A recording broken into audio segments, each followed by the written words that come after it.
이번에 시작할 제87강에서는 환꼬조가 자신의 고향인 폐땅을 찾아서 고향의 노인네들을 맞이하여 술자리를 마련하고 거기에서 자신이 스스로 악기를 두드리면서 시를 짓는 것입니다. 그리고 그 뒤를 이어서 태자를 바꾸려고 하였다가 바꾸지 않게 되는 계기와 그 다음으로 소하를 옥에 구금하게 되는 일에 관하여 말씀드리고자 하는 것입니다. 바로 이러한 일들은 소하가 구금이 되는 일도 환꼬조의 잘못된 단면을 보여주는 부분이지만 우리는 여기에서 환꼬조의 죽음을 맞이하면서 죽기 전에 고향 땅을 둘러보는 영웅이나 보통 사람들이나 마지막으로 자신의 고향을 다시 한번 둘러보고자 하는 그런 심사가 바로 폐땅의 잔치에서 살펴볼 수 있는 것입니다. 자, 고항제 제12년 병호에 폐궁에서 주연을 벌리면서 자신이 격이라는 악기를 두들기면서 시 한 수를 읊게 되는 것입니다. 상이 환가 폐궁할새 상이 돌아오는 길에 노나라를 거쳐서 돌아오는 길에 폐궁을 지나게 되었는데 바로 그때에 술자리를 마련해 가지고 모조리 고향 사람들의 노인네들을 불러다가 잔치를 벌려주고 얼큰이 한 잔 취하자 환꼬조가 스스로 그들을 위하여 노래하고 일어나서 춤을 췄던 것입니다. 여기 부분에서는 빠졌지만 사마천사기를 보면 바로 본기에 뭐라고 했느냐, 상이 격축자가왈 상이 축이라는 악기를 두들기면서 스스로 노래하기를, 바로 여기에서 부른 노래는 고문진보라든지 기타의 책에서는 요 대풍이라는 글자 두 개하고 노래가 붙여서 이건 환꼬조의 대풍가라고 말하고 있는 것입니다. 자, 이 대풍가는 어떤 것이냐면,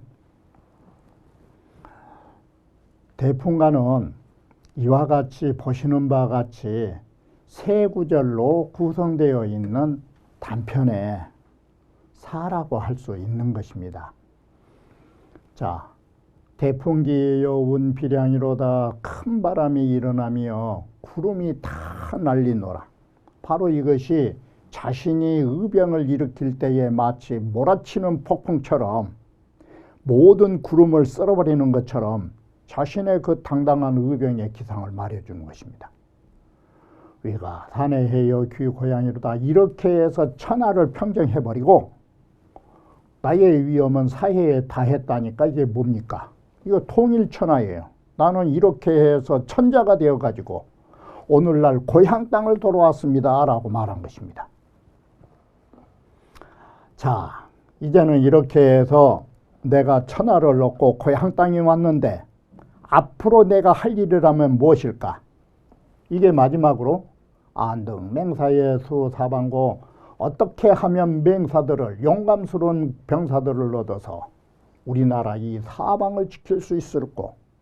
바로 이 삼단락이 바로 이 제1구에서는 이 1구에서는 뭘 말하고 있느냐? 의병의 과정을 말하고 있는 것이에요. 제2구에서는 바로 이와 같이 천자가 되었던 현실을 말하고 있고 3구에서는 미래에 대한 대비를 말하고 있는 것이에요. 이렇게 간단한 세 구절이지만 이 속에서 그야말로 과거와, 다시 말하면 대풍기의 운비량이 과거라면, 이게 과거라면 위가 현해의 귀고향은 현재예요. 그리고 안등맹사의 사방고는 이건 미래형이에요. 바로 이와 같이 과거, 현재, 미래를 이 세 구절에 담아버린다라는 것은 이것은 대단한 문장력이라고 할 수가 있는 것입니다. 그리고 이 해자를 썼다라는 것은 가운데 해자를 넣은 것은 초사풍이 들어가 있었던 것입니다. 자, 이런 노래를 부르고 황꼬조가 일어나서 너울너울 춤을 췄다라고 말한 것입니다. 그리고서 바로 울면서 폐읍의 부형들에게 말하기를 유자비 고향이로다. 바로 유자 객지를 떠난 내가 참 고향에 오니 슬프도다. 지미자 패고로 내가 패공으로부터 이주 포역하여 포악한 진시황과 황후를 토벌해가지고 수유천하니 마침내 천하를 소유하였으니 바로 그 이 폐후로서 나의 탕모급을 삼으리라 라고 말하게 되는 것입니다. 그리고 바로 큰조카 비를 오항으로 삼게 되는 것입니다. 형의 아들 비를 세워서 오항으로 삼고 3군 53성을 왕 다스리도록 하였다라고 말합니다. 자, 황꼬조는 병이 더욱 심해지자 태자를 바꾸려고 하는 것입니다. 그럴 때 조정과 군신들이, 조정의 많은 신하들이 바꾸려고 하는 조왕에게 모두 다 붙지를 하는 것입니다. 그리고 상산 4호가 찾아와서 태자를 도와준다라고 합니다. 이렇게 해서 문제는 그 태자 자리를 영위할 수 있었던 것입니다. 상이 종 파포귀하여 상이 경포를 격파하고 돌아옴으로부터 병이 더욱 심했다가 다음에 보시면 아시겠지만 화살을 맞은 거예요. 그래가지고 병이 심하니까 더더욱이 태자를 바꾸고자 하거늘 장량이 간호되 장량이 그래서는 안 된다라고 하지만 이때는 장량 말도 들어주질 않아요. 바로 이 장량을 대두시켜서 들어주지 않았다라는 것은 나머지 신하의 말은 귓전에도 못 간 거예요. 자, 숙손통이 또 간하기를 진나라 헌공은 여희 때문에, 여희라는 그 첩 때문에 태자 신생이를 패하고 해제를 세웠다가 진국 난자 수십 년이요. 진국이 혼란에 빠진 것이 수십 년이었고, 진나라에서는 일찍이 부소를 태자로 정하지 않았다가 그렇기 때문에 이 조고라는 내시로 하여금 거짓말로서 호해를 세워가지고 스스로 하여금 진나라의 종묘사직을 멸망케 만든 것입니다. 이것은 폐하께서도 친히 보신 바인 것입니다. 오늘날 태자는 인효를 천하가 모두 다 바로 들어서 알고 있으니 폐하, 필욕, 폐적 입손된 폐하께서 반드시 이런 적장자인 태자를 폐위하고 작은 아들을 세우고자 하신다면 신은 원컨대 먼저 바로 복주하여 죽어가지고 내가 죽어가지고 나의 목에 피로 가지고 이 땅을 더럽힐 것입니다. 라고. 죽음으로써 가난다 이 소리예요. 내 목숨 걸고. 그러자 하도 그래서 하니까 황꼬조가 오직 히어로라 나는 다만 그냥 장난삼아 그런 거라고. 그러자 숙손통이 말하기를 태자는 천하의 근본이라 근본이 한번 흔들리면 천하가 진동하는 것입니다. 어떻게 천하를 가지고 이렇게 장난질을 하십니까? 이게. 그 당시에 대신으로서 이 견고하게 간쟁한 자가 많았다.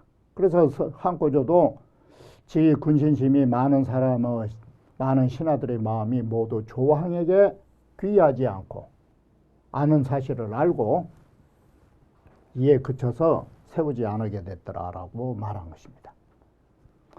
이것만 가지고 되지 않았기 때문에 장량전을 보면 상산사호를 끌어들여 가지고 태자를 돕는 길로 넘어서는 것입니다. 장량전에 보면 여후가 사 건성의 여택으로 건성의 여택을 시켜가지고 장량이를 협박한 것입니다. 검량이라는 말은 겁박을 한 것입니다. 협박을 해가지고 위하 회개하라 한데 나를 위하여 계책을 세우라고. 태자 세울. 장량이 말도 들어주지 않았다라는 것이 앞에 부분에 있었으니까 차는 난이 구설쟁야라. 이것은 구설로서 이 말은 말로서 지금 간증하기 어렵습니다. 고상소 불능치자 사인이니 돌이켜보면 황꼬조가 능히 불러들이지 못한 바의 사람이 네 사람이 있습니다. 그러니 고청이면 네 사람을 굳건히 그야말로 굳이 그렇게 강요해서 청하면 마땅히 그 사람이 찾아올 것입니다. 찾아오면 영상견지면 환꼬조로 하여금 그들을 볼 수 있게끔 만들어주면 바로 그것이 한 도움이 될 것입니다. 그래서 요태기가 사람을 시켜서 태자의 그 친서를 받들고 그야말로 상산사오라 하는데 이 네 사람이 이 네 사람에게 겸손한 말과 애우를 후이하여 이 네 사람을 맞이하여 드리게 되는 것입니다. 자, 네 사람이 이르러 왔을 때에 건성우 처소에서 개글했다 이 말은 동사가 명사되니까 그곳에 머물게 되었는데 급연치주에 바로 잔치로서 술자리를 마련함에 미쳐서 태자 시할세 태자가 황꼬조를 모시고 있었는데 다시 말하면 황꼬조가 여기 있다면 태자가 여기서 모시고 있었는데 사인자가 상산사원 이 네 사람이 종태자하니 태자를 따라서 있다라는 것이에요. 그런데 그 상산사호가 나이가 모두 80 남짓이고 숨이 호백하고 수염과 눈썹이 하얗고 의관이 심이라 의관이 매우 큰 갓을 쓰고 있었더라 이 소리예요. 위자가 매우 큰 갓을 썼다. 어떤 노인네들이 어린 태자 뒤에 서 있으니까 네 사람이 황꼬조가 이상히 여겨서 묻기를 하이자여 뭐한 사람들이냐. 그러자 상산사원 네 사람이 앞에 와서 대하면서 각기 자기의 성명을 말했다라고 말한 것입니다. 그러자 상이 이에 깜짝 놀래가지고 오 구공어대 내가 당신들을 그렇게 찾았지만 구할 것자 내가 당신들을 그렇게 찾아서 오라고 했지만 피도하러니 나를 피해서 그렇게 도망다니더니 금공이 오늘날 당신들이 하자 종 오와 유호와 어찌하여 스스로 우리 애를 따라서 이렇게 함께 계십니까? 상산사호가 말하기를 폐하 경사선매하시니 폐하께서 워낙 선비들을 갑이 여겨가지고 욕하기를 잘하시니 신등은 의부력고로 신등은 의리상 이런 모욕을 당할 수가 없기 때문에 두려운 마음에 도망하여 숨었던 것인데 오늘날 듣자니 태자는 인효하고 공경하고 바로 선비를 사랑한다 하니 천하 막불여경하여 천하의 모든 사람들이 모두 목을 길게 빼고서 태자를 위하여 죽기를 원하지 않은 사람이 없습니다. 그러므로 신등이 저희들이 태자를 찾아온 것입니다. 그러자 황꼬조가 말하기를 번공하노니 바로 상산사와 당신들을 번거롭게 이런 걸음까지 하게 했으니 행 바라건대 졸 조호 태자라 바라건대 끝까지 태자를 잘 조호하도록 잘 보살펴 주도록 하시오라고. 사인이 위수 이필에 사인이 술을 하고 이미 마치자는 헌수지요. 장수를 비는 헌수잔을 모두 올리고 나서 달려나가거늘 상이 목송지하고 산이 눈짓으로 잘 가시라고 눈인사, 목송지는 우리말로 하면 이건 눈인사예요.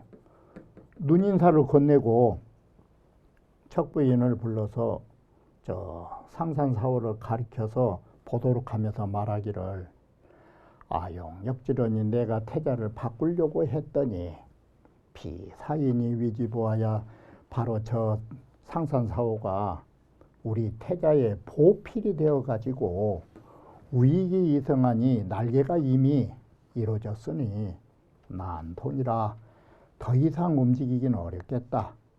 이렇게 해서 확정되었다라는 것이에요. 이게 상이 파주하니 상이 술자리를 끝나니 마침내 태자를 바꾸지 않았던 것은 바로 장량이가 본래 이 네 사람을 부른 그 힘 때문에 이게 가능했다라고 말한 것입니다. 바로 우리는 여기에서 또 하나의 의문이 제기되고 있는 것입니다. 과연 장량이가 상산사호를 불렀을까? 아니면 가짜 인물로 이렇게 만들었을까? 그런 의구까지가 없지 않은 것입니다. 호시발 선호라 참 훌륭하다. 자방이가 능납설자여 그 말을 참 할 줄 아는 것이요. 간언을 드릴 수 있는 것이요. 자방이가 한꼬적에게 납설, 간언 잘한 것은 뭐냐? 첫째, 모든 일은 그런 일이 있기에 앞서서 억지로 시끄럽게 시부렁대면 안 된다라는 것이에요. 그리고 두 번째, 일이 이미 끝나버리면 안 돼요. 일을 뒤처져 가지고 기회를 잃어서도 안 되는 것이에요. 이게. 그러니까 우리는 남들에게 말할 때 너무나 앞서가서도 안 되고 뒤처져도 안 되는 것이에요. 너무 앞서서 말하면 잔소리한다 할 것이고 너무 뒤처져 버리면 이미 떠나간 배예요. 그러므로 바로 가장 이상적인 것이 뭐냐? 이게 납설 잘한 이상이 뭐냐? 묻지 않으면 말하지 않고 말하면 필당기가라. 반드시 그 가당한데 당하게끔 말해야 된다. 그러므로 듣는 사람이 쉽게 들어주고 쓰는 데에 어렵지 않게 된 것이다. 지어 초치 사인하야 이한 태자하야는 이 상산사호를 초치 불러서 태자를 안정시킨 부분에 이르러서는 기적이 위연을 그 공적, 장량의 공적이 더욱더 큰 것인데 사마천이 여기에 대한 의심을 가져가지고 뭐라고 표현했느냐. 약심유차면 만약에 그때 심자. 그때 당시 이런 일이 있었다면 이것은 자방이가 태자를 위하여 당을 세워가지고 이건 아버지를 거역한 일이다라고 바로 이런 비판적 요소를 가지고 말하고 있는데 자, 그러면 좋다. 태조처럼 영웅스러운 사람인데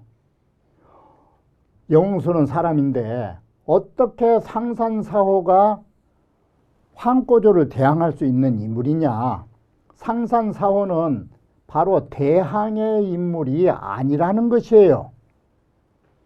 그리고 대신의 역강, 강력하게 간한 그 강함이 어찌 사수의 도움보다 더 훌륭하지 않겠는가. 사실은 숙손통이라든지 그런 강력한 간함이 그런 간언이 있었기 때문에 상산사호의 말이 믿혀갔을지 몰라요. 1차적으로 그런 길을 내놨으니까. 자, 이렇게 보면은 이 사마천의 말은 맞질 않다. 오라 시미지. 이것은 사마공이 이걸 모르는 것이다. 춘추에서는 심어 수지지 맹하고 수지 땅에서의 맹약을 깊이 잘했다고 공자가 인정했고 바로 이 수지 땅에서 뭔 맹세를 했느냐. 세자는 한 번 정해놓으면 바꿔서는 안 된다 라는 이런 대법을 수지의 맹세에서 약속을 했어요. 제후들하고. 그리고 주역에 보면 납약자유란 말이 있어요. 납약이라는 것은 뭔 말이냐면 모든 약속을 말할 때는 여기는 들창문 유자인데 들창문이라는 건 밝은 곳이에요. 그 사람이 잘 알고 있는 부분으로부터 뭔 말을 해야 받아들이지. 그 사람이 모르는 부분으로 말하면 받아들이지를 않아요. 이게 납약 자유예요. 우리가 어떤 약속을 할 적에는 그 사람이 잘 알고 있는 부분으로부터 공략해 가라. 그러한 주역에서 말한 상을 모르고 이런 삼하곤 이런 말을 한 것이다.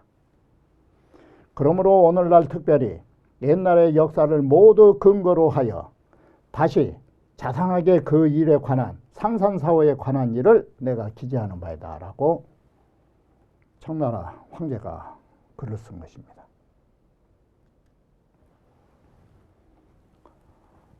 자, 소하가 백성에게 잘 보이려고 했다 해서 형틀로 묶어서 하옥을 시켜버린 것입니다.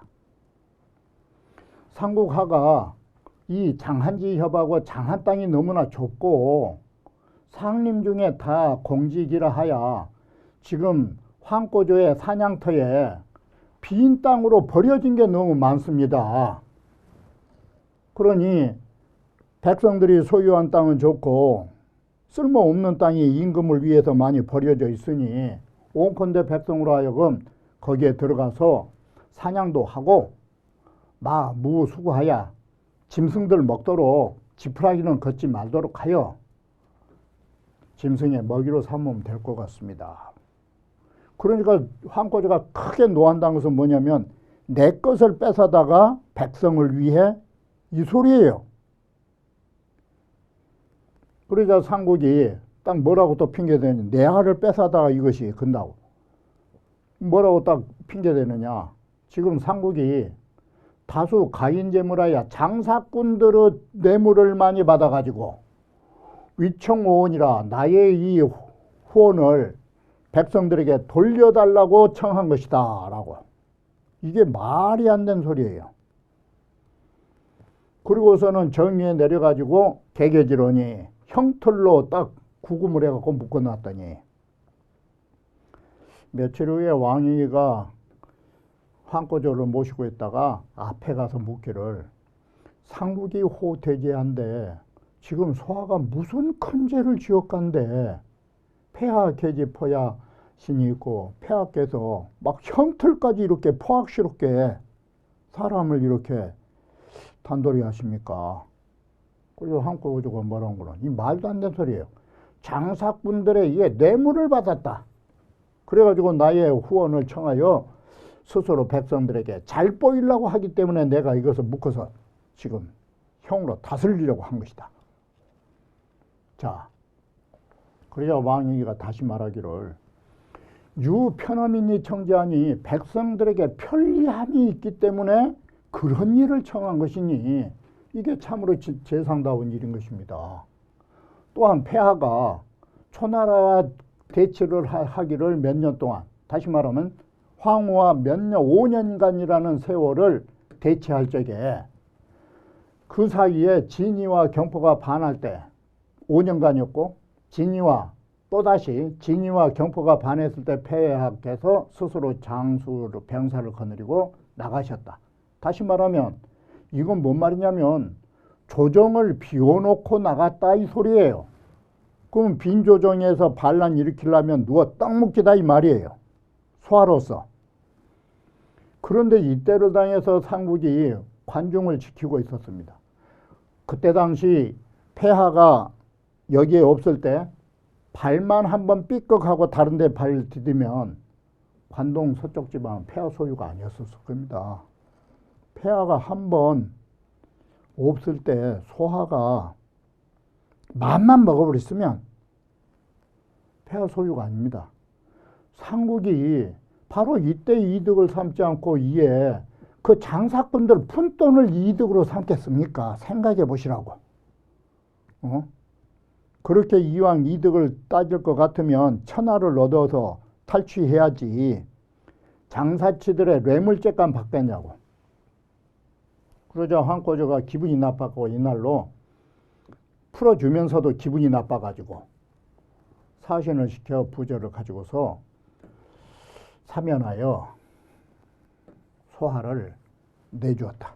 옥에서. 그러자 소아가 들어가서 풀어줘서 고맙다고 사례 인사를 하자 황꼬조가 뭐라고 배찬 소리를 하느냐. 상국이 위민청원위원을 상국이 이게 황꼬조가 어떻게 말했을까도 가히 알만해요. 정말 듣기 좋게 말을 했느냐. 이건 비꼰 소리예요. 지금 정성이 백성을 위해서 이 원을 청했는데 상림을 청했는데 내가 허락하지 않으니 나는 걸주와 같이 포악한 임금에 지나지 않고 당신은 아주 훌륭한 재상이 됐습니다. 이렇게 아주 비아냥거린 말로 했을 거예요. 내가 그래서 일부러 상국을 그와 같이 묶어서 백성으로 하여금 나의 허물을 듣도록 하고자 해서 그랬다고. 이게 진심이냐라는 거예요. 그리고 진심이었다면 왜 여기다가 사마천이 불애라는 두 글자를 썼을까? 정말 기분 나쁜데도 왕위의 말을 듣고 안 풀어줄 수는 없고, 그래 기분 나빠서 이와 같이 이러한 말로 소하에게 감정 표현을 했다라고 말하지 않을 수가 없는 것입니다. 바로 이것이 환꼬조의 본색이라 말할 수 있는 것입니다. 바로 기분이 나쁘면 나쁜 대로 또 풀어주지 않을 수는 없는 처지에서의 황꼬조의 심기를 그대로 글로 전해준 것을 보면 황꼬조가 어떤 인물임을 우리는 잘 알 수 있는 것입니다. 그러면 이번 강의는 여기에서 끝마치기로 하겠습니다.